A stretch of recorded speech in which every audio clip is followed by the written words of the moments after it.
Hello hi എല്ലാവർക്കും നമസ്കാരം. ഇന്നൊരു അടിപൊളി കൂൺ തോരൻ്റെ റെസിപ്പിയുമായിട്ടാണ് നമ്മൾ വന്നിട്ടുള്ളത്. മീൻ, മുട്ട, ഇറച്ചി ഇവയൊന്നുമില്ലെങ്കിൽ തന്നെയും സുഭിക്ഷമായിട്ട് ഊണ് കഴിക്കാൻ പറ്റിയ കിടിലൻ തോരനാണ് കേട്ടോ. അപ്പോൾ അതിനായിട്ട് നമുക്കൊരു 400 ഗ്രാം കൂണ് കിട്ടിയിട്ടുണ്ട്. ഇതാദ്യം നല്ലതുപോലെ ഒന്ന് കഴുകിയെടുക്കാം. കഴുകിയെടുക്കാനെന്ന് പറയുമ്പോൾ 3-4 വെള്ളത്തിൽ കഴുകാനൊന്നും നിൽക്കേണ്ട. ഒരു വെള്ളത്തിൽ നല്ലതുപോലെ ഒന്ന് കഴുകിയതിന് ശേഷം ഈ കാണുന്നത് പോലെ തീരെ വലുതുമല്ല തീരെ ചെറുതുമല്ലാത്ത രീതിയിൽ കട്ട് ചെയ്ത് വയ്ക്കാം. അപ്പോൾ ഇത്രയൊന്ന് ചെയ്ത് കഴിഞ്ഞാൽ ഇനി അടുത്തതായിട്ട് 1 ടീസ്പൂൺ മുളക് പൊടി, അതുപോലെ 1 ടീസ്പൂൺ മല്ലിപ്പൊടി എന്ന അനുപാതത്തിൽ ഈ മുളക് പൊടിയും മല്ലിപ്പൊടിയും കൂടി എടുത്തിട്ട് ആദ്യം നമുക്ക് ഇവ രണ്ടും നന്നായിട്ടൊന്ന് റോസ്റ്റ് ചെയ്തെടുക്കാം. അപ്പോൾ റോസ്റ്റ് ചെയ്തെടുക്കുന്നത് നമ്മളിവിടെ കാണിക്കുന്നില്ല. ഈ കാണുന്ന പോലെ നല്ലൊരു ബ്രൗൺ കളറായി കിട്ടുന്നത് വരെ റോസ്റ്റ് ചെയ്തെടുക്കുക. ശേഷം ഇതും ഒരു വശത്തേക്ക് മാറ്റി വെച്ചിട്ട് അടുത്തതായി ഒരു ജാറിലേക്ക് ഒരു മീഡിയം സൈസ് തേങ്ങയുടെ പകുതി ചിരകിയത് ഇട്ട് കൊടുക്കാം.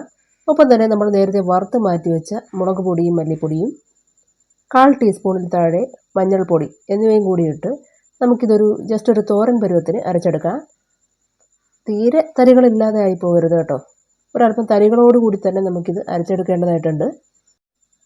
അങ്ങനെ അതും ഒന്ന് റെഡിയാക്കി വെച്ച് കഴിഞ്ഞാൽ ഇനി ഒരു കടായിയോ മറ്റോ അടുപ്പത്തേക്ക് വെച്ചിട്ട് അതിലേക്ക് 1.5 ടേബിൾ സ്പൂൺ വെളിച്ചെണ്ണ ഒഴിച്ചു കൊടുക്കാം. വെളിച്ചെണ്ണ അത്യാവശ്യം നല്ലതുപോലെ ചൂടായി തുടങ്ങുമ്പോഴേക്കും വെളുത്തുള്ളി ചെറുതായിട്ട് അരിഞ്ഞത് 1.5 ടീസ്പൂൺ, ഇഞ്ചി ചെറുതായിട്ട് അരിഞ്ഞത് 1/2 ടീസ്പൂൺ, ഇവ രണ്ടും കൂടി ചേർത്ത് നമുക്കിതൊന്ന് മൂപ്പിച്ചെടുക്കാം. ഇഞ്ചിയുടെയും വെളുത്തുള്ളിയുടെയും ആ ഒരു പച്ചമണമൊക്കെ മാറി വരുന്നത് വരെയും തുടരെ ഒന്ന് ഇളക്കി കൊടുക്കുക. അപ്പോൾ ആ ഒരു ഇഞ്ചിയുടെയും വെളുത്തുള്ളിയുടെയും പച്ചമണമൊക്കെ മാറി ചെറിയ തോതിലൊന്ന് ചുവന്ന് തുടങ്ങുമ്പോഴേക്കും ഇനി ഇതിലേക്ക് 300 ഗ്രാം സവാള കുനുകുന അരിഞ്ഞിട്ട് കൊടുക്കാം. എത്രത്തോളം ചെറുതായിട്ട് അരിയാൻ പറ്റുമോ അത്രത്തോളം ചെറുതായിട്ട് അരിയുക. ഞാനിപ്പോൾ ഒരല്പം വലുതായിട്ടാണ് അരിഞ്ഞിട്ടുള്ളത് കേട്ടോ. ഇനി ഇതോടൊപ്പം തന്നെ 1/2 ടീസ്പൂൺ ഉപ്പും കുറച്ച് കറിവേപ്പിലയും കൂടി ഇട്ട് നമുക്കിതൊന്ന് വഴറ്റിയെടുക്കാം. കുറച്ചധികം നേരം നമുക്കിത് വഴറ്റിയെടുക്കേണ്ട കാര്യമില്ല.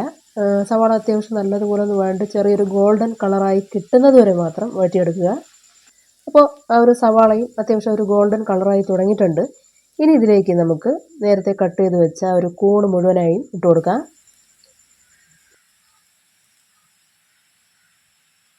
അപ്പോൾ ഈ കൂൺ മുഴുവനും ഇട്ട് കൊടുത്തു കഴിഞ്ഞാൽ ഇനി അങ്ങോട്ട് ഒരു 2 മിനിറ്റ് നമുക്കിവ നന്നായിട്ടൊന്ന് ഇളക്കി യോജിപ്പിക്കാം. ഇങ്ങനെ ഇളക്കി കൊടുക്കുന്ന അവസരത്തിൽ തീ ഹൈ ഫ്ലെയിമിലായിരിക്കണം കേട്ടോ. അപ്പോൾ ഈ 2 മിനിറ്റ് കൊണ്ട് തന്നെ കൂൺ ഏകദേശം ഒന്ന് വാടി തുടങ്ങിയിട്ടുണ്ട്. ഇനി ഇതിലേക്ക് നമുക്ക് നേരത്തെ അരച്ച് മാറ്റി വെച്ച അരപ്പ് ചേർത്ത് കൊടുക്കാം. ഒപ്പം തന്നെ 1/2 ടീസ്പൂൺ കുരുമുളക് പൊടി. നിങ്ങൾക്ക് എത്രത്തോളം എരിവ് ആവശ്യമുണ്ടോ അതിനനുസരിച്ച് വേണം ഈ കുരുമുളക് പൊടി ചേർത്ത് കൊടുക്കാൻ. അതുപോലെ 1 ടീസ്പൂണിൻ്റെ 1/3 ഭാഗം ഗരം മസാലപ്പൊടി. ഇവ രണ്ടും കൂടി ഇട്ട് കൊടുത്തതിന് ശേഷം ഇനി നമുക്ക് പാത്രം അടച്ചു വെച്ച് തീ മീഡിയം ഫ്ലെയിമിലിട്ട് ഒരു 10 മിനിറ്റോളം നമുക്ക് ഈ കൂണ് നല്ലതുപോലെ ഒന്ന് വേവിച്ചെടുക്കാം. പിന്നെ നമുക്കിതിലേക്ക് എക്സ്ട്രാ വെള്ളം ചേർത്ത് കൊടുക്കേണ്ട ആവശ്യമില്ല. കാരണം കൂണിൽ തന്നെ നല്ലൊരു ശതമാനം വെള്ളത്തിൻ്റെ അംശമുണ്ട്. അതുകൊണ്ട് തന്നെ കൂണ് വെന്ത് തുടങ്ങുമ്പോഴേക്കും അതിൽ നിന്ന് വെള്ളം ഇറങ്ങി തുടങ്ങും. ഇവിടെ ഇപ്പോൾ ഈ പറഞ്ഞ 10 മിനിറ്റ് കൊണ്ട് തന്നെ കൂണും അരപ്പുമെല്ലാം അത്യാവശ്യം നല്ലതുപോലെ വെന്ത് കിട്ടി. എന്നിരുന്നാലും ആ കൂണിൽ നിന്ന് ഇറങ്ങിയ വെള്ളം പൂർണ്ണമായും വറ്റിയിട്ടില്ല. അത് വറ്റുന്നതിലേക്കായി നമുക്കൊരു തീ മീഡിയം ഫ്ലെയിമിലിട്ട് തുടരെ ഒന്ന് ഇളക്കി ആ വെള്ളം ഒന്ന് വറ്റിച്ചെടുക്കാം. തീരെ ഡ്രൈ ആക്കി എടുക്കരുത് കേട്ടോ. ഒരല്പം ചെറിയ തോതിലൊന്ന് വറ്റിച്ചെടുത്താൽ മതിയാവും. അങ്ങനെ ഈ കാണുന്നത് പോലെ ചെറിയ തോതിൽ നമുക്ക് ഈ തോരനൊന്ന് ഡ്രൈ ആക്കി എടുത്തിട്ട് ഒടുവിലായിട്ട് കുറച്ച് മല്ലിയില കൂടി ചേർത്തിളക്കാം. അപ്പോൾ ഇത്രയേ ഉള്ളൂ. വളരെ സ്വാദിഷ്ടമായിട്ടുള്ള ഒരു അടിപൊളി കൂൺ തോരനാണ്. എല്ലാവരും ട്രൈ ചെയ്ത് നോക്കുക. വളരെ സ്വാദിഷ്ടമാണ്. പറഞ്ഞറിയിക്കാൻ പറ്റാത്ത അത്ര ടേസ്റ്റാണ് കേട്ടോ. അപ്പോൾ ഇന്നത്തെ വീഡിയോ അതുപോലെ എല്ലാവർക്കും ഇഷ്ടമായെന്നുള്ള പ്രതീക്ഷയോടുകൂടി നിർത്തട്ടെ. മറ്റൊരു വീഡിയോയുമായി വീണ്ടും കാണുന്നത് വരേക്കും നന്ദി, നമസ്കാരം.